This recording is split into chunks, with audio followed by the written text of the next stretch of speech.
The Tories may be considering whether independence would actually be such a bad thing, or whether it could help them to gain more power in the rest of Britain, according to an academic.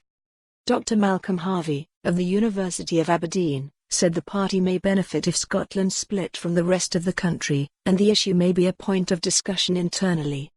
The issue came to prominence 5 years ago, during the referendum on independence, and again in earlier this year when a Tory candidate for one of the party's key seats made remarks about Scots fleecing English taxpayers.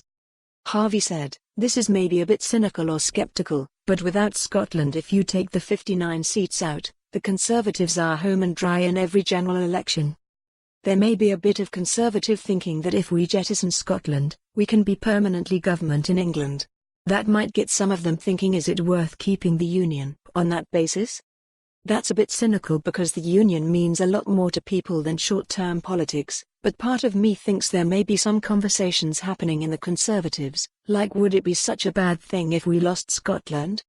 Ryan Henson, Bedford and Kempston Conservative candidate, made remarks in 2014, which only emerged in August this year, about how Scotland remaining part of the UK would be a catastrophe for the country. He also said England would be better off without Scotland. He wrote in 2014, "Scotland faces economic ruin should it continue with its socialist policies after losing the power to fleece the Conservative voting English taxpayers. It is we English who bankroll her free health prescriptions, fund the entirety of her children's 4-year-long university courses, and subsidise her bloated, private enterprise killing, left-leaning public sector."